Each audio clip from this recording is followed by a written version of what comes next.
Alors, nous voici de retour dans la chambre des secrets, cet endroit que nous aimons tant de plus en plus, parce que c'est le lieu où Dieu nous donne rendez-vous pour travailler notre qualité de femme et faire de nous des femmes exceptionnelles. Et oui, nous sommes en train de devenir des femmes exceptionnelles et ça s'entend dans la ville, on en parle partout, tout le monde en parle. Tu as changé, tu es transformé, tu es en train d'aller de gloire en gloire. Et je suis sûre que même ton mari a remarqué le changement. Tout ça, c'est grâce à la présence du Saint-Esprit dans la chambre des secrets. Aujourd'hui encore, notre Seigneur nous a donné rendez-vous pour nous étirer, pour nous bénir, et cela sous un thème très, très important. Quelqu'un a dit, il y a un certain romantisme qui sommeille dans le cœur de chaque femme. Les filles, moi, je me revendique romantique. Et j'ai juste envie d'être de plus en plus romantique pour profiter au mieux de la vie. Mais c'est vrai que lorsque je dis ça, on a l'impression que c'est pas tout à fait chrétien. Alors aujourd'hui, nous allons évoquer le thème du romantisme dans l'environnement chrétien. Est-ce que, en tant que femme chrétienne, nous pouvons être romantiques? Oui, non, c'est tout de suite dans la chambre des secrets. Après, bien sûr, que tu aies salué toutes les habitantes de la chambre des secrets, que tu aies salué ta voisine en lui envoyant un grand émoticône d'amour, d'appréciation, et puis aussi en partageant à plusieurs amis pour qu'elles aussi bénéficient de la révélation de ce soir. Avant d'aller plus loin, nous allons confier ce moment au Seigneur dans la prière. Il est là, il est présent au milieu de nous, mais nous voulons qu'il puisse nous toucher, quel que soit l'endroit où nous sommes, que ce soit dans notre voiture, encore au travail ou bien installé devant notre téléviseur pour participer à ce précieux moment. Nous voulons que ce moment puisse être plus qu'une émission, plus qu'un partage, que ce puisse être une rencontre avec le Saint-Esprit. Alors nous allons baisser les têtes tout ensemble ou tous ensemble, puisqu'il y a des hommes qui nous suivent. Nous allons baisser les têtes tout ensemble pour garder l'exclusivité pour les femmes, voilà, et invoquer la présence du Seigneur maintenant. Seigneur notre Dieu, nous voulons vraiment te dire merci pour ce moment, ce rendez-vous spécial que tu permets entre femmes, entre nous, Seigneur, pour que nous puissions parler des choses qui nous concernent. Mais dans cette chambre, nous savons que nous ne sommes pas seuls. Tu es celui qui nous y convie et tu es celui qui nous a dévancés. Papa, nous voulons te confier tout afin que non seulement, Papa, tu, oh Dieu, nous donnes l'entendement qu'il faut, mais aussi que tu disposes nos cœurs à mettre ta parole en pratique. Merci, Papa, de toucher une femme ce soir. Merci de transformer encore une vie. Merci d'équiper une championne pour atteindre sa destinée. Merci tout simplement, Seigneur, de nous faire du bien dans ta présence. Au nom de Jésus. Merci, notre Dieu. Prends le contrôle de ce moment, Père. Nous voulons t'invoquer, Papa, à travers l'adoration. Nous voulons chanter ta gloire. Nous voulons proclamer ta seigneurie. Nous voulons te célébrer, Seigneur. Prends le contrôle et bénis ces instants de secret de femme. Au nom de Jésus. Alléluia. Merci, notre Dieu. Yeshua, nous t'élevons dans ce lieu. Yeshua, nous t'adorons dans ce lieu. Nous élevons ton nom plus haut ce soir. Nous élevons le nom de Jésus ce soir dans ce lieu.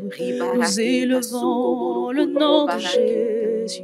Le nom de Jésus. Le nom de Jésus. Yeshua.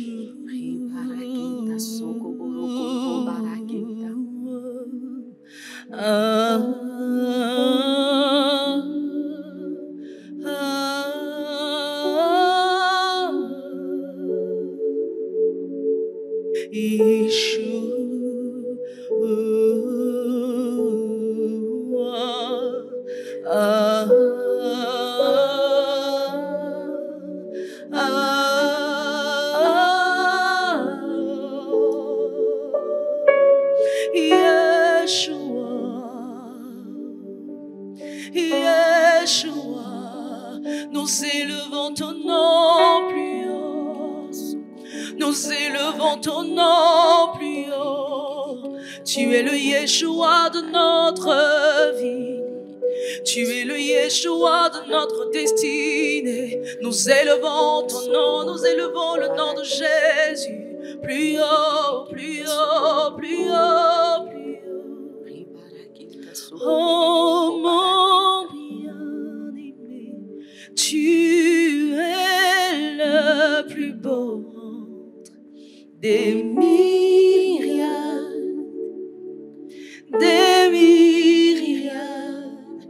Oh mon bien-aimé, tu es le plus beau des myriades, des myriades. Ce que nous voulons dans ce lieu, c'est toi. Celui à qui nous nous attendons, c'est toi. Ce que nous voulons, c'est toi. Ce que nous voulons, c'est toi.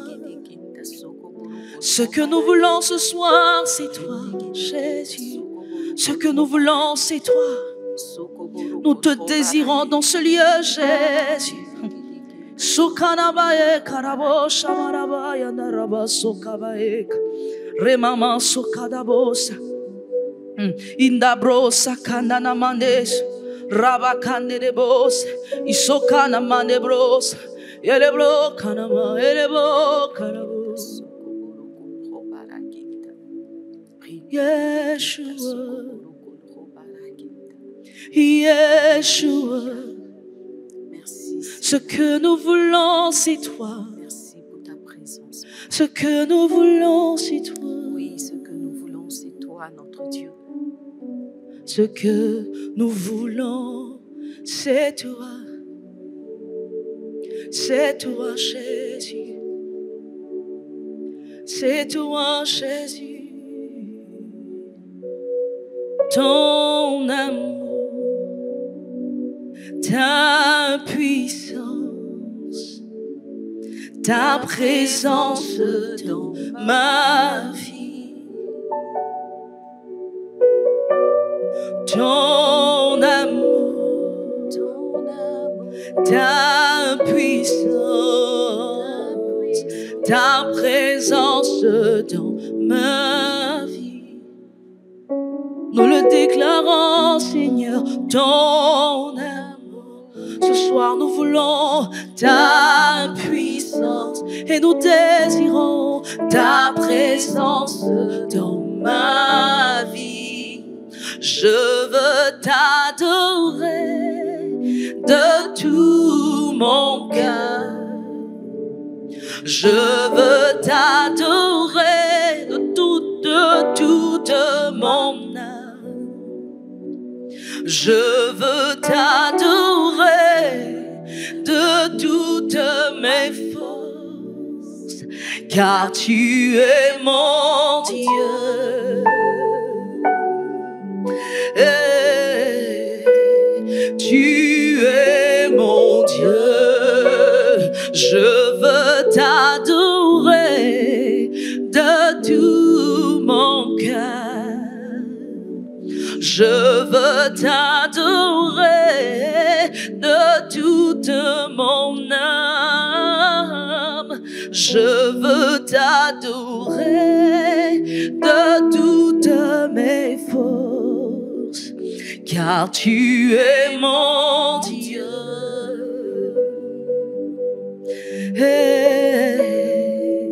Tu es mon Dieu. Car tu es mon Dieu, car tu es mon Dieu. Hey, tu es mon Dieu.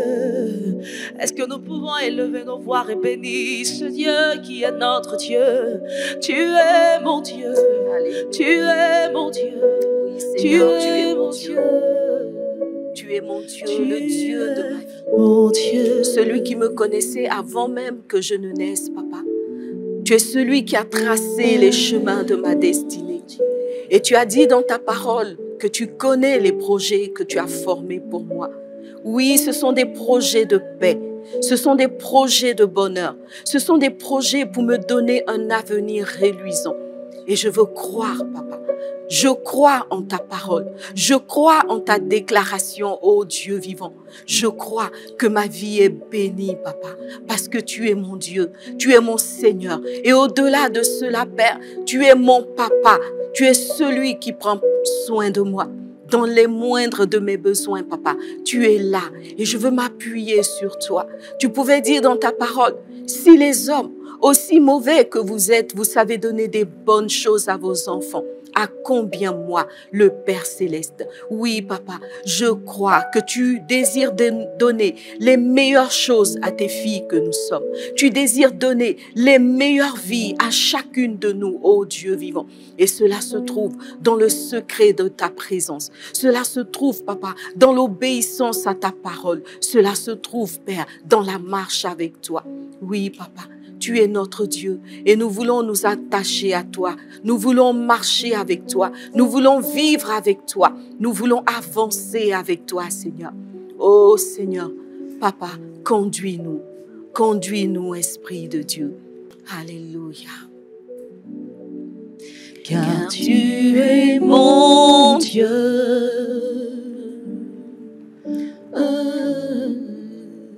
Tu es mon Dieu. Alléluia.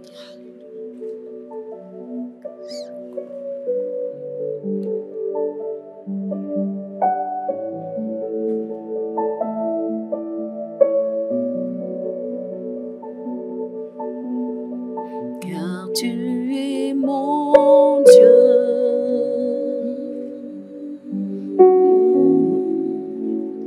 Tu es mon Dieu, tu es mon Père, car tu es mon Père.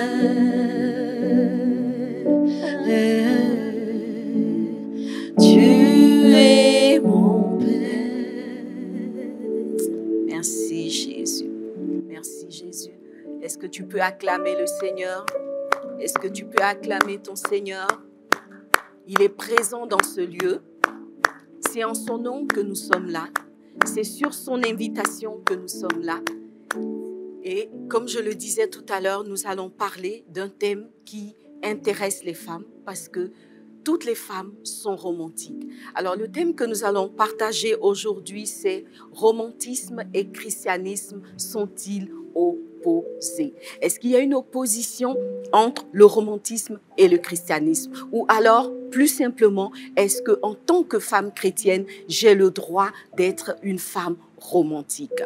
Les filles, alors, quand on parle de romantisme, il faut savoir que le romantisme dont nous allons parler justement dans cette capsule, ce n'est pas le romantisme en tant que courant de pensée ou mouvement littéraire, parce qu'il y a ce romantisme-là, mais c'est plutôt le romantisme en tant qu'expression de l'amour. Et vous le savez, pendant longtemps, une croyance populaire a circulé et cette croyance-là, en fait, nous fait croire que le romantisme et le christianisme ne font pas bon ménage. Qu'est-ce qu'il en est exactement? Pour aller plus loin, ou je dirais plus exactement, avant d'aller plus loin, nous allons commencer par définir nos notions. Alors, qu'est-ce que c'est que le romantisme au fond? On entend dire, ah oui, ce film est romantique, cette fille est romantique, ce monsieur est romantique, etc. Mais qu'est-ce que ça veut dire vraiment le romantisme?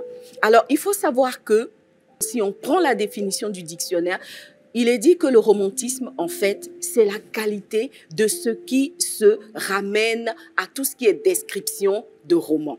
Donc, on revient à la question de la littérature.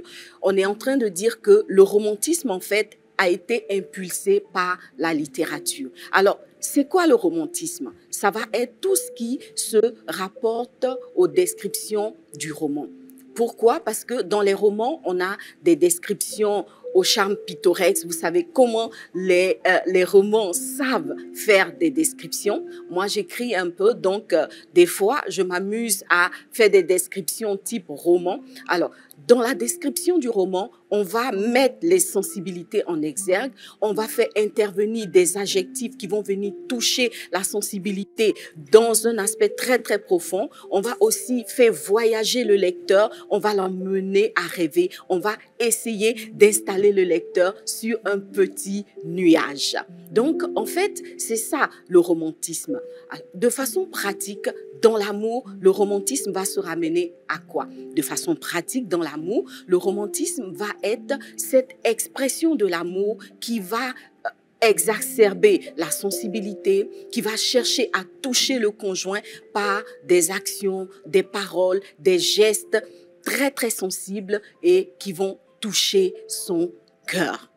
Alors, donc, le romantisme va chercher à positionner l'amour dans un environnement de rêve. Le romantisme va chercher à faire de l'amour une expérience unique. Quand j'ai fini de définir comme ça, ma sister, est-ce que tu es romantique? On va aller plus loin. Donc, notre question à ce stade-là de notre débat, c'est de savoir si nous, en tant que femmes chrétiennes, on a droit à être romantique ou bien est-ce que, en fait, le romantisme et le christianisme s'opposent.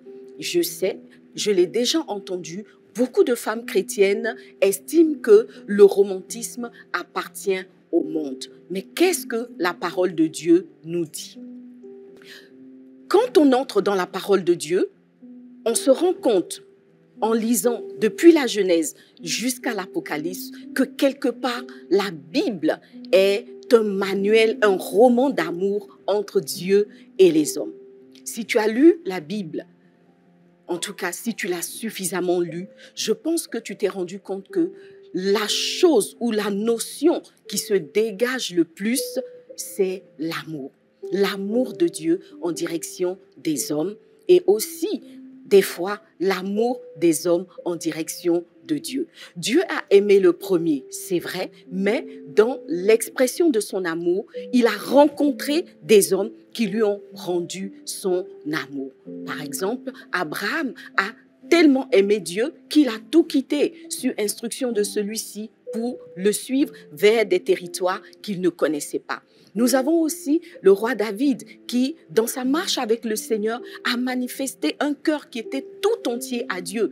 David aimait tellement Dieu qu'il a été auteur de nombreux cantiques, de nombreux psaumes qui ont exalté la grandeur de Dieu. On va donc entrer dans la parole de Dieu et lire quelques versets, n'est-ce pas? Nous allons commencer par Jérémie, le chapitre 31. Jérémie, le chapitre 31, on va lire le verset 3. Donc, c'est Jérémie qui parle. Il dit ceci. « De loin, l'Éternel se montre à moi. De loin, l'Éternel se montre à moi.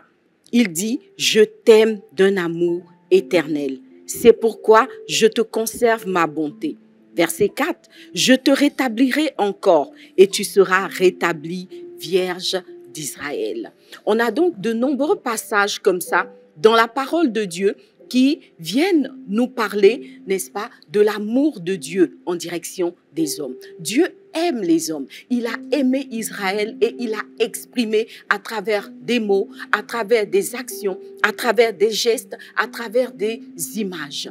Le langage de Dieu est un langage d'amour. Et quand on lit la parole de Dieu, encore une fois, je reviens sur cela, tu dois lire la parole de Dieu parce que si tu veux connaître Dieu et comprendre ce dont je suis en train de parler, il faut que tu aies lu la Bible, il faut que tu comprennes, n'est-ce pas, la parole de Dieu. Alors, dans la parole de Dieu, Dieu ne se contente pas simplement de dire « je t'aime », tout simplement. Non seulement il le dit, mais il va imager son amour par de nombreuses allégories, par de nombreuses images, etc. Quand on prend le Cantique des Cantiques, Dieu nous relate les amours d'un homme et d'une femme. Et ce n'est pas un amour platonique, ce n'est pas un amour vécu sans expression, c'est un amour où chaque seconde est imagée, chaque instant, chaque moment, chaque rencontre prend une couleur de rêve, une couleur, je ne sais pas quelle est la couleur que tu donnes au rêve ou quelle est la couleur que tu donnes à l'amour. En tout cas, dans les Cantiques des Cantiques, l'amour se colore de 1000 couleurs et chacun peut découvrir à travers les mots et les actions qui sont menées le sens profond du verbe aimer. Alors donc, Dieu aime. Et quelque part, j'ai envie de dire, Dieu est romantique, n'est-ce pas? Dieu est romantique. Il l'exprime à travers différents thèmes, différents mots, et c'est ce que je viens de partager avec vous. On va lire encore un autre verset. Dans Éphésiens, donc on va prendre Éphésiens 3. Dans Éphésiens 3, le verset 17, je vais le lire sur ma tablette pour gagner du temps. Alors, Éphésiens 3, le verset 17, la parole de Dieu nous dit ceci: « En sorte que Christ habite dans vos cœurs par la foi, afin qu'étant enracinés et fondés dans l'amour, vous puissiez comprendre avec tous les saints quelle est la largeur, la longueur, la profondeur et la hauteur, et connaître l'amour de Christ qui surpasse toute connaissance, afin que vous soyez remplis jusqu'à toute la plénitude de Dieu. » Vous voyez donc que dans ce texte d'Éphésiens, la parole nous parle des dimensions de l'amour. C'est-à-dire que l'amour n'est pas statique. L'amour a une longueur, l'amour a une profondeur, l'amour a une hauteur, l'amour a une largeur, n'est-ce pas, qui peut être exprimé, qui peut être exploité. Alors donc, quand on aime sans profondeur, sans largeur, sans volume en fait, parce que au final, toutes ces notions de longueur, de largeur, de profondeur nous donnent quoi? Nous donnent le volume, n'est-ce pas? Donc l'amour a un volume, il prend une forme, il se décline sous certaines couleurs, et cela est possible grâce à une attitude romantique. On va encore lire un passage dans la parole de Dieu, 2 Corinthiens, le chapitre 5, du verset 14 au verset 15, il est dit: « Car l'amour de Christ nous presse, parce que nous estimons que si un seul est mort pour tous, tous donc sont morts, et qu'il est mort pour tous, afin que ceux qui vivent ne vivent plus pour eux-mêmes, mais pour celui qui est mort et ressuscité pour eux. » Vous voyez donc qu'il y a de l'expression, il y a du mouvement dans l'amour que Dieu, à travers Christ, manifeste pour les hommes. Et puis, on ne va pas aller plus loin sans rappeler ce texte de Jean 3,16 qui nous dit clairement: Dieu a tant aimé le monde qu'il a donné. Il a donné. Donner est une action. Donner crée du mouvement. Donner implique, n'est-ce pas, un sacrifice, une action en direction de l'objet de notre amour. Dieu a tant aimé le monde qu'il a donné, n'est-ce pas, son Fils unique, afin que quiconque croit en lui soit sauvé. Donc, l'amour va sauver l'être humain, l'amour va sauver. C'est vrai, quand on parle de sauver, on entend salut, n'est-ce pas? Effectivement, sauver, c'est donner le salut, c'est racheter. Mais quelque part, sauver, c'est racheter aussi d'une vie sans saveur, n'est-ce pas? D'une vie sans goût. Quand Dieu aime, il va venir assaisonner ta vie. Il va venir donner une coloration qui va t'emmener à vivre dans un rêve. Personnellement, j'ai expérimenté cet amour de Dieu. L'amour de Dieu m'a fait voyager. L'amour de Dieu m'a fait, n'est-ce pas, atteindre un certain niveau, non seulement d'accomplissement intérieur, mais aussi de plénitude. Et pour moi, en tout cas, je peux dire que j'ai senti le romantisme de Dieu à mon endroit. On comprend donc, au terme de, n'est-ce pas, mon beau développement, que l'amour et le romantisme sont intimement liés. En fait, quand on commence à parler de romantisme, on est dans le domaine de l'amour. C'est la raison pour laquelle je dis que Dieu est romantique. Parce que Dieu est le premier à aimer, et à travers tous les textes que nous avons lus, nous avons compris que l'amour de Dieu a du volume. Ce n'est pas un amour plat, ce n'est pas un amour vide, ce n'est pas un amour sans goût. C'est un amour qui a du volume, qui a de la couleur, qui a du goût. Romantisme et christianisme sont-ils opposés? Je suis tentée de dire non, parce que Dieu est romantique. Seulement, si le romantisme et l'amour sont intimement liés, j'aimerais que nous puissions remarquer clairement qu'on peut aimer sans romantisme, n'est-ce pas? Et puis on peut être romantique sans aimer. Je sais que là, tu ne me suis plus. Tu as envie de me dire, mais de quoi s'agit-il, Pasteur Liliane? Comment est-ce qu'on peut aimer sans être romantique et comment est-ce qu'on peut être romantique sans aimer? Si, Sista, on peut aimer sans romantisme. Cela ne signifie pas qu'on n'est pas du tout romantique, mais il peut avoir une expression de l'amour qui n'est pas romantique. Si tu prends par exemple l'amour qui a conduit Jésus à la croix, n'est-ce pas? Jésus, en mourant sur la croix, était en train d'aimer l'humanité. Mais est-ce qu'il y a du romantisme dans ça? Je n'en suis pas sûre. Tu vois, si romantisme, c'est le sang, c'est les blessures, c'est que nous tous, on va dire, c'est bon comme ça, c'est bon. Non, non, non, non, non. Celui qui aime et qui blesse, qui fait couler le sang, n'est pas romantique. Je ne sais pas s'il aime vraiment, parce que Christ, lui, en aimant, il a été cloué à la croix, son sang a coulé. Donc, il a vraiment aimé. Et nous sommes aujourd'hui le fruit, n'est-ce pas, de cet amour. Je vais m'arrêter là pour le moment. En tout cas, on peut aimer sans romantisme. Et Christ en est l'exemple. Maintenant, on peut aussi être romantique sans amour. On peut être romantique sans amour. Peut-être que là, c'est la partie que tu crois le plus difficile. Mais non, ce n'est pas le plus difficile. Si tu prends par exemple l'histoire de Delilah et Samson. Delilah, comment est-ce qu'elle a réussi à capturer Samson dans ses griffes, dans son filet? Ce n'est pas son romantisme, n'est-ce pas? On a dit que le romantisme va chercher à manifester une expression de l'amour qui va emmener au rêve et quelque part, quelqu'un dirait au 7e ciel. Donc, quelque part, Samson a été capturé par le jeu d'amour, n'est-ce pas? Le romantisme de Delilah. Mais est-ce que nous pouvons dire que Delilah aimait Samson? Aujourd'hui, nous pouvons clairement affirmer que non, puisque tout le jeu qu'elle a mené était un jeu pour le faire, n'est-ce pas, capturer par les chefs philistins et elle pour avoir un gain en retour. Il y a beaucoup de femmes dans ce monde, après Delilah, ou je dirais des petites sœurs, des descendantes de Delilah, qui savent être romantiques sans aimer. Les filles, à ce stade, je voudrais vraiment nous exhorter à ne pas être des romantiques sans amour. Parce que le romantisme sans amour a toujours des conséquences négatives. Les maîtresses, bien souvent, vont manifester un romantisme sans amour.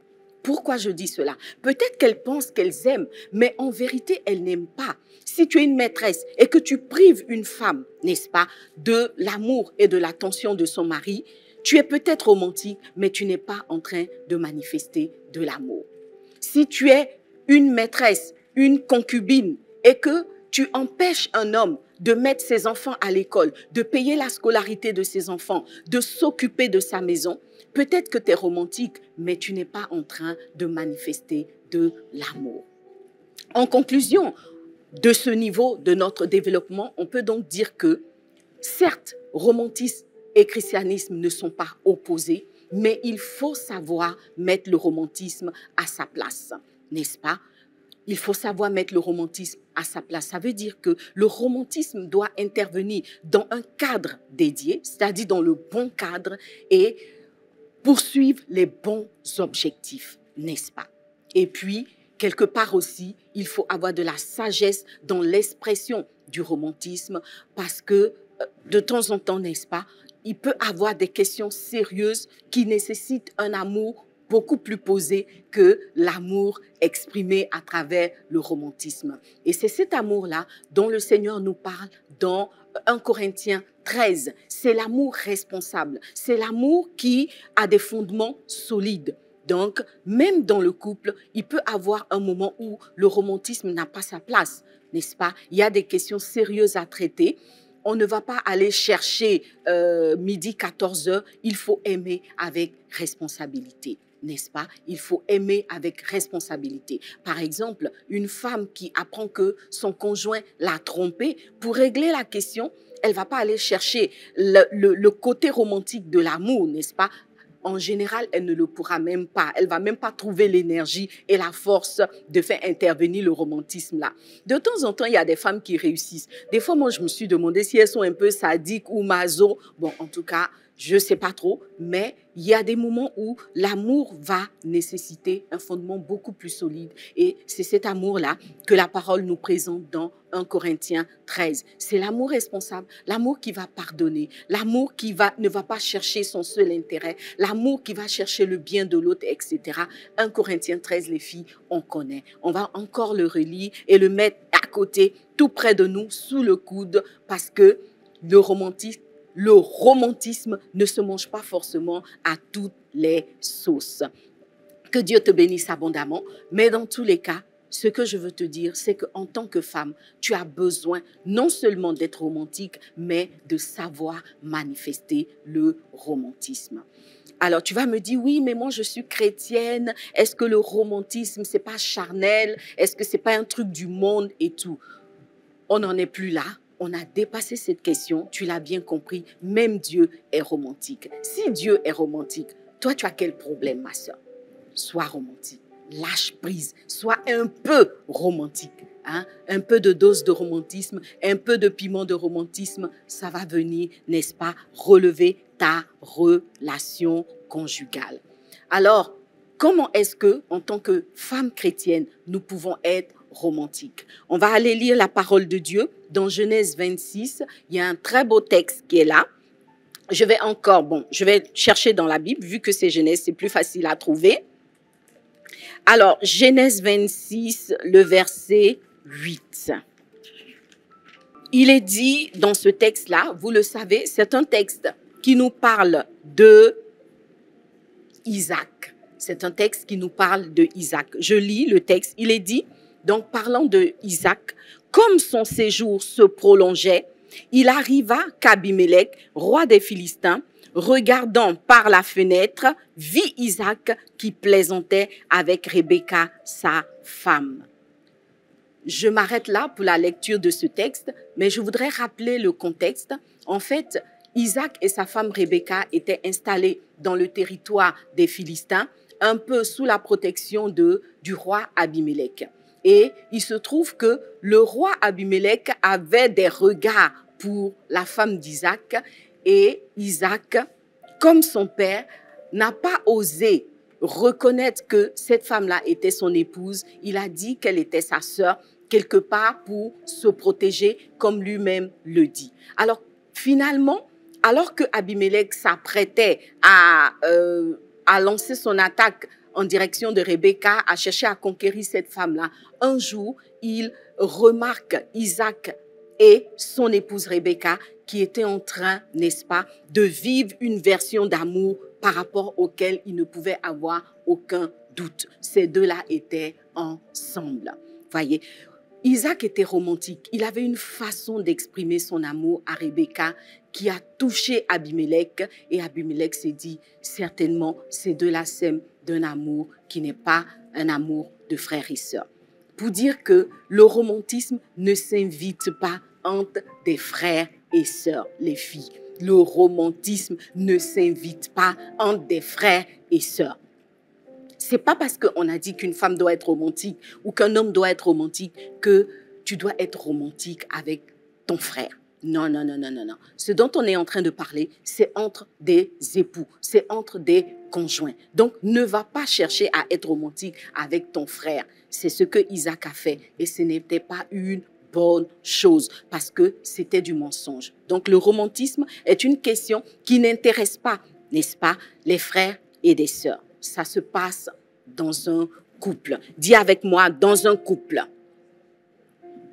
Alors, pourquoi est-ce que le romantisme va être important dans le couple? Parce que, en fait, le romantisme est cette version qui va venir nourrir le côté magique de l'amour. Le romantisme nourrit l'amour, il entretient, il aide à grandir et il aide à se pérenniser dans le temps. 1 Corinthiens 13, l'amour agapé stabilise l'amour, n'est-ce pas? Il lui donne des fondements solides. Mais ce qui va venir embellir l'amour dans un couple comme je le disais, c'est la notion du romantisme. Il est très important alors que nous, les filles, nous apprenions à être romantiques. Ce n'est pas évident, c'est vrai les filles, ce n'est pas du tout évident. Alors comment est-ce que nous allons réussir à être romantiques? Je m'arrête là une seconde pour dire à une sœur, si tu es trop dur, dans ton affaire, il n'y a pas romantisme. Tu es comme Margaret Thatcher. Tu es dur sur tout. Avec toi, là, des fois même ton mari, même pour te parler, il tourne 5 fois dans la maison. Tellement tu es comme la cheftaine de la classe. S'il te plaît, baisse les armes. S'il te plaît, ramollis-toi un peu. S'il te plaît, deviens un soupçon romantique. Et tu verras que ta relation conjugale va repartir, elle va prendre des couleurs et tu vas vivre les plus belles années de ton couple. Quelque chose que tu n'as pas encore vécu se cache derrière le romantisme. C'est vrai, on n'est pas romantique de façon naturelle. Le romantisme n'est pas naturel. Il n'y a pas quelqu'un qui naît romantique, je te rassure. Donc, si tu n'es pas encore romantique, rien n'est perdu. Ce n'est pas une affaire de Dieu ne m'a pas créé romantique. Moi-même, Dieu ne m'avait pas créé romantique. Tu vois. Donc, le romantisme n'est pas un caractère de naissance. Il ne s'acquiert pas de façon naturelle. Toute femme qui est romantique l'a appris. Je suis donc en train d'aborder le point selon lequel le romantisme s'apprend. Le romantisme s'apprend. Beaucoup de femmes ne sont pas romantiques. En tout cas, elles n'arrivent pas à l'être de façon continue, de façon profonde, de façon constante, de façon réelle, parce que justement, elles n'ont pas appris à être romantiques. Tu me diras peut-être, où est-ce que c'est dit dans la parole de Dieu qu'on doit apprendre à être romantique? Viens avec moi dans Tite 2. Alors, dans Tite 2, à partir du verset 3, c'est un texte que j'aime beaucoup, vous le savez. C'est l'apôtre Paul qui parle à Tite. Il lui donne des conseils pour gérer l'assemblée et notamment dans cette portion de texte, pour gérer les femmes de l'Église. Sista, ça c'est un conseil pour toi, femme en Christ, femme chrétienne, fille de Dieu, princesse de l'Éternel. Alors, qu'est-ce que Dieu dit te concernant? Il dit, dis que les femmes âgées doivent aussi avoir l'extérieur qui convient à la sainteté, n'être ni médisantes, ni adonnées au vin, qu'elles doivent donner de bonnes instructions. Je ne vais pas m'appesantir sur cette première partie du verset, mais à partir du verset 4, il est dit, dans le but d'apprendre aux jeunes femmes à aimer leurs maris et leurs enfants. Quelqu'un dirait, voici ça. C'est ça qui est là. Alors la parole de Dieu nous recommande en tant que femmes matures d'apprendre à aimer. On ne peut pas apprendre à quelqu'un d'autre ce que soi-même on n'a pas. Pour que ces femmes puissent apprendre aux plus jeunes comment aimer leur mari, c'est qu'elles-mêmes, elles avaient appris et qu'elles-mêmes, elles savaient s'y prendre. Il y a un besoin d'apprendre à aimer le conjoint. Il y a un besoin, en résumé, d'apprendre à être romantique. Dis avec moi romantique. Dis avec moi romantique. C'est gâter les filles. On va être romantique. Et je sais que les frères qui suivent, je ne sais pas trop c'est quoi votre réaction, mais vous devriez aimer une femme romantique. Parce qu'il y a la vie dans le romantisme. Si Dieu même est romantique, à combien plus forte raison nous devrions être des femmes romantiques. Comment est-ce que, en tant que femme, je peux être romantique? J'ai commencé cette émission avec une citation qui dit qu'il y a toujours un certain romantisme qui sommeille en chaque femme. C'est vrai, le romantisme n'est pas inné, mais quelque part, il y a un désir, il y a une volonté, n'est-ce pas, de romantisme en chaque femme. Parce que toutes les femmes rêvent d'être aimées, toutes les femmes rêvent de l'amour qui fait voyager, de l'amour qui emmène au 7e ciel, de l'amour qui fait habiter les nuages, n'est-ce pas? Donc, je sais que toi aussi, tu as envie d'être aimé, d'être chouchouté, d'être pouponné. Comment est-ce que cela est possible? C'est vrai que, en fait, parlant de l'amour, une femme ne peut pas s'aimer elle-même. Donc, il va s'agir non seulement pour elle d'être romantique, mais aussi et surtout d'emmener son conjoint à être romantique. Alors, Sista, pour être romantique, tu dois juste le décider. Décide de devenir une femme romantique et tu vas trouver la force en toi. Pour être romantique, tu dois sortir de toi-même et accepter de t'instruire, par exemple. Donc, prends le temps de lire, n'est-ce pas? De lire des expressions d'amour. C'est vrai qu'on a souvent combattu les romans à l'eau de rose. J'avoue que personnellement, j'ai jamais compris pourquoi. Parce que ce sont des romans, en fait, qui apprennent l'expression de l'amour. Mis à part souvent le côté adultère, le côté impudicité, n'est-ce pas, que tu ne dois pas copier, mais les romans nous apprennent à être des femmes romantiques. Comment est-ce que, n'est-ce pas, je peux exprimer le romantisme à travers ma façon d'être, à travers mes actions, à travers la façon dont, par exemple, je vais accueillir quelqu'un, la façon dont je vais parler, etc. Donc, être romantique s'apprend et tu dois prendre le temps d'apprendre et de travailler sur toi. Tu vois, chaque fois que, en direction de ton conjoint, tu te rends compte que tu es trop brutal, tu es trop, j'allais dire, tu es trop agré, tu vois, non, genre, tu es trop, toi-même tu sens que c'est pas ça, quoi. Tu vois, tu dois décider que ça là, ça va changer. Cette réaction va changer. Tu vois la partie où quand il rentre, il te salue, tu le regardes même pas pour répondre, ou bien simplement, tu n'arrives pas à lui faire un sourire. Le sourire peut être une expression romantique. Quand ton mari rentre, fais-lui ton plus beau sourire, n'est-ce pas? Chérie, bienvenue. Voilà, tu vois, donc ça déjà, c'est une expression du romantisme. Voyez, souvent quand on est dans le couple, on est tellement habitué ou bien on a tellement pris l'habitude de ne pas être romantique que quand le mari arrive, bonsoir chérie, bonsoir, bienvenue, assieds-toi. Tu peux t'asseoir, donne ton sac. Oh. Ouais, non, donc il y a des... Toi-même, tu sais, ça là, ça ne peut pas être romantique. Donc, essaye de travailler sur toi, essaye d'apprendre à être romantique. Et une fois que tu as réussi ce défi, le deuxième défi sera d'emmener ton conjoint à être romantique. Sista, je t'assure que emmener son conjoint à être romantique est beaucoup plus compliqué que transformer ta propre vie, faire de toi une femme romantique. Je suis sûre que la première étape, tu vas la réussir haut les mains. Alors, je vais te donner quelques conseils pour emmener ton conjoint à devenir romantique. Comment est-ce que tu peux y arriver? Je disais que ce n'est pas facile parce que, en général, les hommes et le romantisme, des fois, c'est deux droites perpendiculaires. Mais il y a des hommes qui sont romantiques. Vous savez qu'il y a toujours des exceptions à la règle. Donc, la plupart des hommes ne vont pas manifester naturellement du romantisme ou tout au moins, ils ne vont pas continuer à être romantiques dans le couple, même s'ils ont été au début de la relation.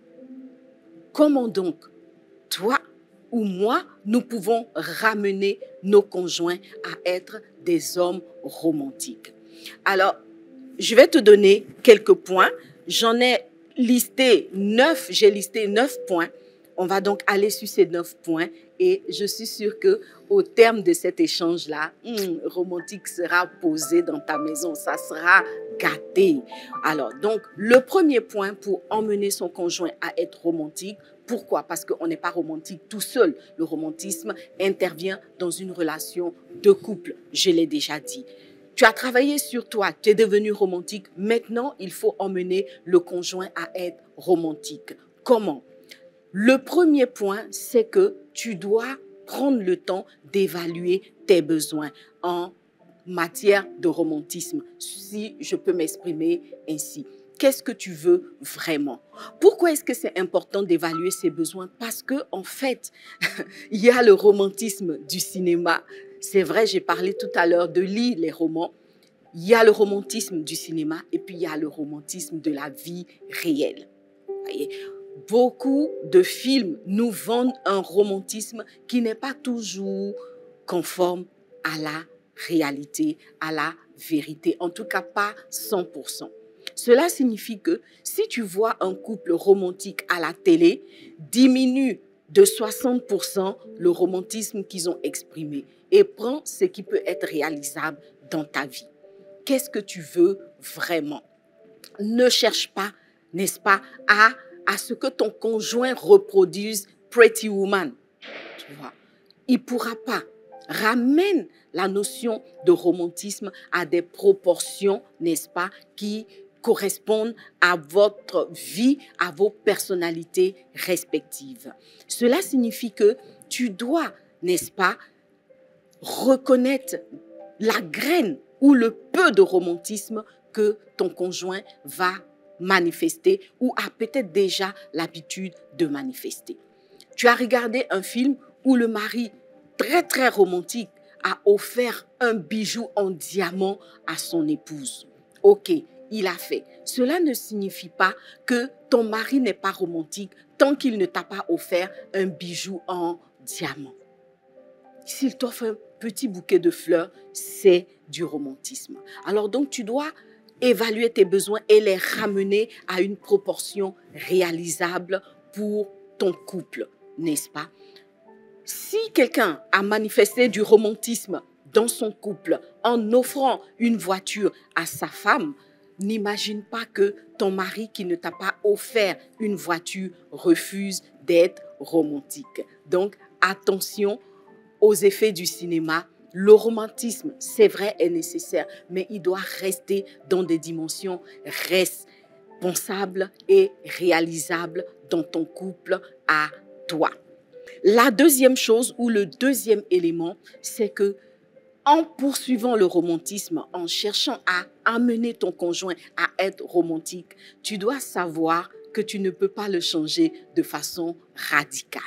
Donc, stop à la volonté de transformer complètement notre baoulé là. Tu vois, stop à la volonté de transformer complètement notre bété là. Stop à la volonté de transformer complètement notre chinois là. Tu vois, il a quelque part une culture dans ses gènes, il a une personnalité, il est qui il est. Donc, ne cherche pas à le transformer de façon totale et radicale.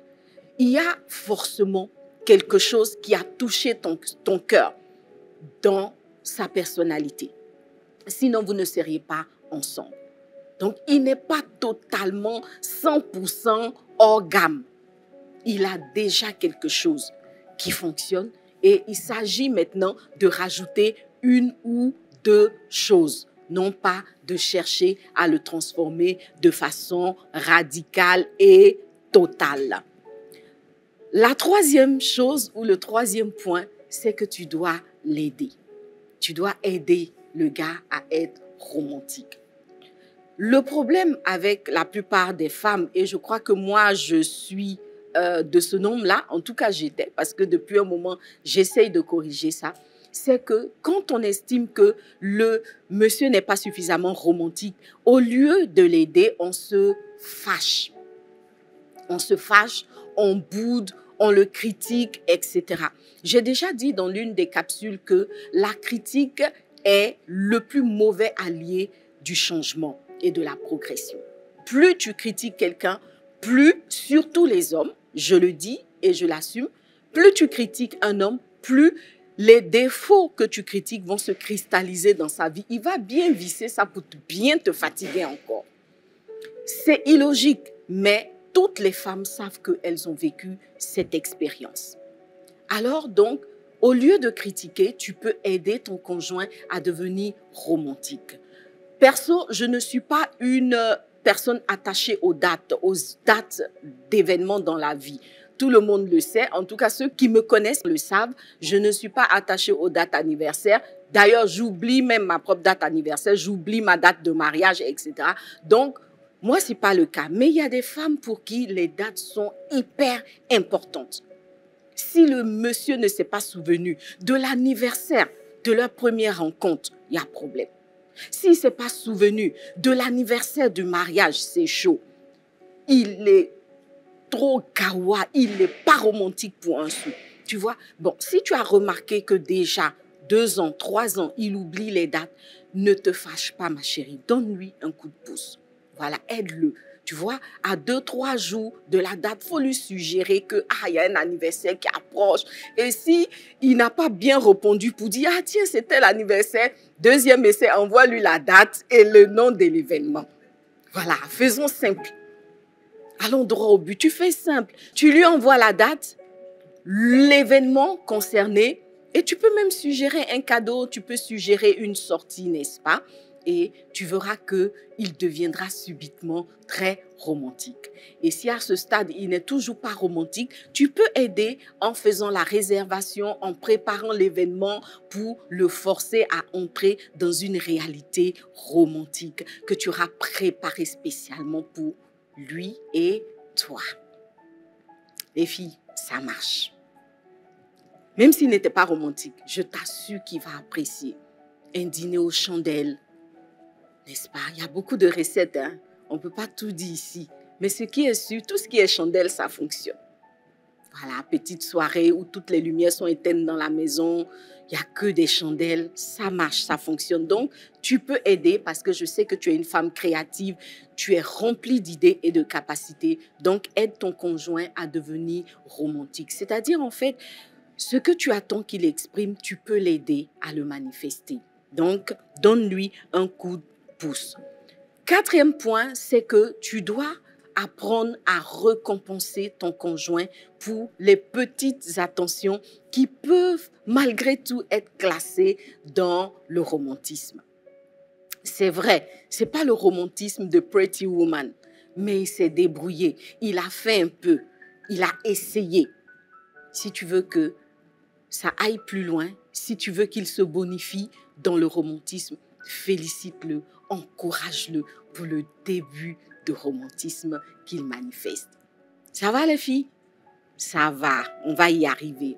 Et puis, le point 5, c'est que tu dois donner l'exemple. Ça rejoint le point 3 où tu dois donner un coup de pouce. Bon, ça c'est vrai, le coup de pouce c'est une chose, mais le point 5, c'est que tu dois toi-même donner un exemple. J'ai commencé par dire que toi-même, tu dois te transformer et devenir une femme romantique.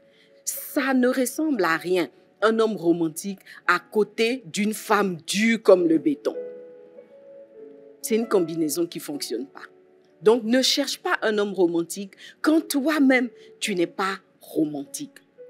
Alors, si ni lui ni toi n'êtes romantique, vous pouvez décider ensemble d'entrer dans un training, de faire des exercices ensemble pour devenir romantique. Tu dois donner l'exemple. Il y a des filles, par exemple, qui vont toujours reprocher à leur mari de ne jamais les inviter au restaurant. Et si tu le faisais toi-même un jour? Tu vois, peut-être que tu n'as pas ces moyens, mais il y a un restaurant qui correspond à toi, ton budget. Et puis, il y a une méthode aussi où tu peux soutirer de l'argent de sa poche pour l'inviter. C'est une combinaison qui fonctionne aussi. Donc, donne l'exemple. Ne te plains pas qu'il ne t'offre jamais de cadeaux quand toi-même, tu n'offres jamais de cadeaux à ton chéri. Et puis, il y a cette histoire de Saint-Valentin. J'ai porté la couleur de Saint-Valentin pour qu'on comprenne mieux. Alors, à la Saint-Valentin, il y a un truc qui est juste trop récurrent. Bon, quoique c'est en train de changer. Moi, j'ai dit à des hommes que non. On est en train de changer. La génération actuelle, là, n'est pas comme la génération d'avant. Voyez, c'est la partie où, à la Saint-Valentin, toutes les femmes attendent un cadeau du conjoint pendant que très peu en offrent. Les filles, j'ai déjà dit dans une capsule qu'on doit finir avec ça. Voilà. Les femmes qui n'offrent pas de cadeau à la Saint-Valentin, mais qui attendent un cadeau, exit. Moi-même là, je ne veux plus de ça. Donc, dans la chambre des secrets ici, là, ça ne fonctionne plus. Débrouille-toi. Commence à économiser ton argent. Saint-Valentin, le premier cadeau qui doit sortir, c'est le tien. Et puis, son cadeau à lui va sortir. S'il n'avait pas prévu un cadeau, là, toi-même, tu sais que ses ailes vont augmenter. Et tout de suite, là, il va parcourir le monde entier pour te trouver ton cadeau. Donc, donnez l'exemple est une très bonne méthode d'apprentissage. C'est une très bonne façon de faire germer quelque chose qui n'est pas dans notre couple, qui n'est pas dans notre environnement. Donne l'exemple et tu verras que ça fonctionne. Alors, le point 6, on peut considérer qu'on l'a déjà dit, mais c'est le fait que toi-même, tu dois préparer des événements romantiques. Prends le temps de préparer des événements romantiques. Ne sois pas toujours là à la sauce graine foutou, toujours là les mêmes choses. Non, fais un effort, prépare une petite intermède romantique. Prépare une petite escapade romantique, rien que pour ton conjoint et toi. Et tu m'en diras des nouvelles. Et puis, le point 7, vous devez en parler. C'est vrai, on a dit beaucoup de choses, mais le romantisme n'est pas une vue de l'esprit. C'est des actes réels, c'est un comportement réel. Quelqu'un pourrait dire, ça se passe en présentiel. Ça se passe en présentiel. Alors, pour être sur la même longueur d'onde, vous devez prendre le temps d'en parler. C'est-à-dire, comme je l'ai fait en début d'émission, vous devez définir ensemble ce que signifie pour chacun de vous le romantisme. Peut-être que justement, ça ne fonctionne pas. Peut-être que justement, il n'y a pas de romantisme dans votre couple parce que vous avez une définition différente du romantisme. Peut-être que toi, tu t'attends à ce qu'il t'emmène à l'opéra, c'est en cela que tu vas le sentir romantique. Mais lui, il sent très bien un concert de Zouglou pour exprimer son romantisme. Donc, quand il va te trimballer au concert de Zouglou, toi, tu vas dire, oh, le gars là, il n'est pas romantique. Oh, c'est ça là même qui est romantique pour lui. C'est ça le problème. Donc, il faut prendre le temps de définir ensemble la notion de romantisme, ce que ça renferme, ce que ça signifie pour chacun et jusqu'où chacun est prêt à aller pour être un conjoint romantique. Le point 8, c'est que c'est vrai, tu veux que ton conjoint soit romantique, c'est vrai, toi-même, tu es devenu romantique, mais attention, il faut que ton romantisme lui plaise, n'est-ce pas? Il faut que lui aussi, son romantisme te plaise. Je l'ai dit tout à l'heure, on peut avoir une approche complètement différente du romantisme. On peut avoir des définitions complètement opposées.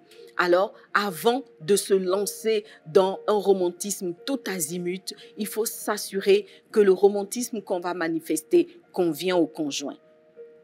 N'est-ce pas? Donc, encore une fois, il faut prendre le temps de parler, mais ça va aussi chercher le fait de connaître son conjoint, de connaître ses goûts, de connaître ses attentes, de connaître ses aspirations profondes, de connaître ce qui peut le surprendre de façon agréable et lui faire plaisir. Donc, romantisme qui plaît, s'il te plaît, Sista. Romantisme qui plaît. Dis avec moi, Amen. Et puis le dernier point, j'avais parlé de 9 points. Le dernier point, c'est que on a besoin de romantisme pour vivre en tant que femme. Mais attention, allons doucement, doucement. Si ton conjoint n'était pas du tout romantique, ne lui mets pas trop de pression. Je sais que souvent, quand on a un conjoint qui n'est pas romantique, à côté, notre meilleure amie, notre copine, notre petite sœur, notre grande sœur a un conjoint très, très romantique. Quelqu'un dirait romantisme et ça. Il est romantique à souhait. C'est vrai. Mais tu ne sais pas combien de temps il a pris pour devenir romantique. Donc, allons doucement, doucement, un pas après l'autre, tout doucement. Il ne faut pas mettre de pression au conjoint. Il ne faut pas se mettre de pression soi-même, n'est-ce pas? Il ne faut pas forcément vouloir atteindre un romantisme hyper élevé quand on n'a pas cultivé cette habitude. Donc, il n'y a pas de pression. Doucement, doucement, une chose après l'autre, un pas après l'autre. Et puis, au fur et à mesure, tu vas te rendre compte que le romantisme va prendre place dans le couple, dans la maison. En somme, il faut vouloir et il faut travailler à le faire arriver. Il n'y a pas de miracle en amour. L'amour se cultive. L'amour a un coût, n'est-ce pas? En tout cas, l'amour exprimé a un coût. Tu veux que ton conjoint continue à t'aimer, tu veux qu'il continue à t'apprécier, à voir en toi l'étoile de sa vie, prends le temps d'y travailler et deviens un soupçon romantique. Que Dieu te bénisse abondamment. Le sujet que je viens de traiter peut avoir une connotation pas spirituelle, mais tu sais que la Bible dit que Dieu n'est pas contre ces choses. Quand nous faisons du bien, la parole de Dieu n'est pas opposée à ces choses. On a clairement démontré que Dieu lui-même sait être romantique et ce qu'il attend, c'est que nous, ses filles, nous puissions apprendre à aimer nos conjoints et le manifester jour après jour pour que les projets de paix, les projets de bonheur, les projets de couple épanoui qu'il a pour nous puissent se mettre en place. Dieu ne viendra pas vivre ta relation conjugale pour toi. Je suis sûre qu'il a choisi pour toi le conjoint idéal. Même si tu en doutes aujourd'hui, je t'assure, quelque part, Dieu ne s'est pas trompé. Quelque part, toi-même, tu ne t'es pas trompé. C'est juste qu'il y a des choses à réveiller, comme le romantisme dans votre couple. Que Dieu te bénisse abondamment. On va baisser la tête et on va prier. Tu vas élever la voix et parler au Seigneur. Si tu n'as pas appris à aimer, tu n'as pas appris à être romantique parce que tu n'as pas trouvé une femme âgée, tu n'as pas trouvé une maman, tu n'as pas trouvé une parente pour t'apprendre à être romantique. Aujourd'hui, l'ignorance est terminée. Aujourd'hui, Dieu a répondu. Aujourd'hui, Dieu a pourvu. Alors tu vas baisser la tête et dire, Seigneur, je veux recevoir cette parole et je veux devenir une femme romantique. Pardonne-moi toutes les fois où j'ai été peut-être trop brutale, où j'ai manqué de tact, où j'ai manqué de romantisme.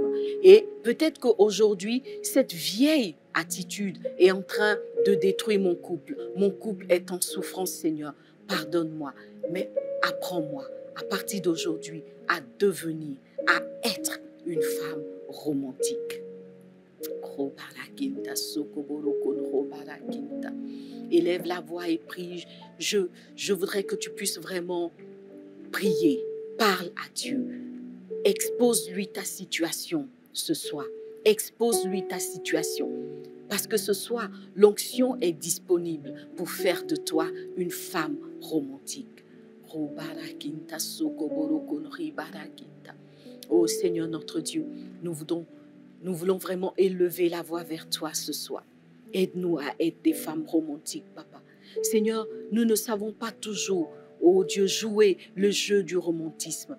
Nous avons besoin de ton secours. Nous avons besoin de ton aide, Papa. Nous avons besoin que tu viennes arracher notre vieille nature, briser, oh Seigneur, tout ce qui est trop rigide en nous, tout ce qui est trop bétonné en nous, tout ce qui est trop dur en nous, pour nous donner la flexibilité. Oh Seigneur, la flexibilité du romantisme, Papa. Viens toucher nos sentiments, nos émotions qui peut-être se sont figées quelque part, Seigneur. Viens, oh Dieu de gloire, changer un cœur qui est devenu de pierre en cœur de chair. Une volonté qui ne voulait plus faire d'efforts en une nouvelle personne, Seigneur. Viens changer nos cœurs. Viens changer nos cœurs pour que nous devenions les reines, oh Seigneur, que nous puissions retrouver le règne dans nos couples, Père. Nous avons besoin que tu viennes changer nos cœurs, comme tu as changé le cœur de Saül, Papa, comme tu as changé le cœur de Saül pour une nouvelle destinée, pour une nouvelle dimension, Papa.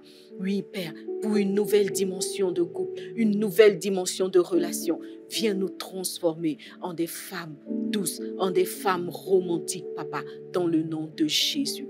Oh Père, je prie pour une femme ce soir qui avait brisé quelque chose dans son couple, dans sa relation, à cause de son attitude trop brutale, trop ruste, trop sèche. Seigneur, parle à son cœur, ô Dieu de gloire. Donne-lui de reconnaître sa part de responsabilité.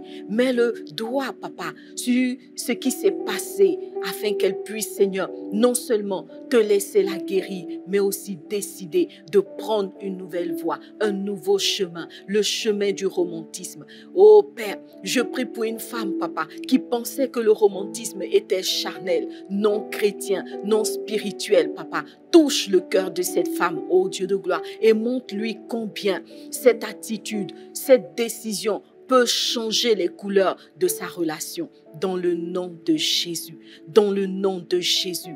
Oh papa, je prie pour une femme, Père, qui manifeste du romantisme sans amour. Papa, comme nous l'avons dit, une Seigneur qui essaye de prendre le cœur d'un homme qui est déjà occupé par le romantisme. Seigneur, parle à son cœur, à cette femme, afin qu'elle puisse se repositionner, afin qu'elle puisse utiliser, Seigneur, cette capacité à de bons fins, Seigneur, à quelque chose de productif, à quelque chose, ô Dieu de gloire, qui glorifie ton nom, dans le nom de Jésus.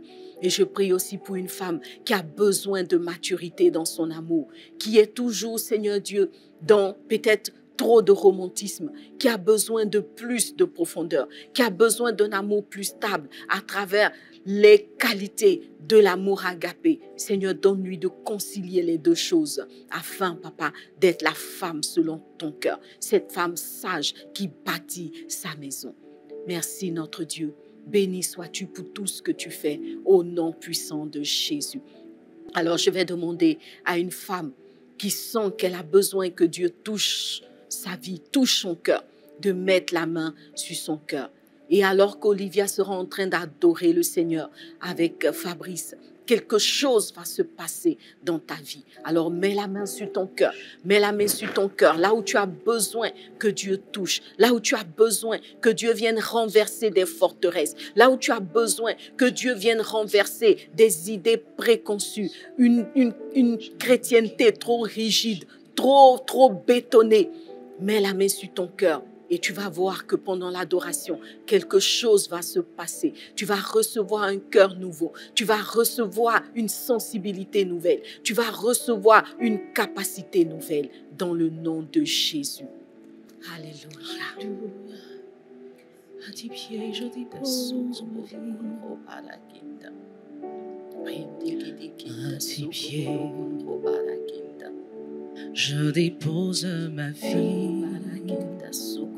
Dieu de mon salut, fais-en ce que tu veux. Sonde mon cœur dans toute sa profondeur. Mon désir le plus ardent est de te plaire. À tes pieds, je dépose ma vie. Dieu de mon salut, fais-en ce que tu veux. Sonde mon cœur dans toute sa profondeur. Mon désir le plus ardent est de te plaire. Je veux être comme toi, te ressembler. Je voudrais que ma vie démontre à tous combien de fois tu es fidèle. Purifie mon âme, donne-moi tes yeux, afin que je puisse voir comme tu vois, et même penser comme tu penses. Je veux être comme toi.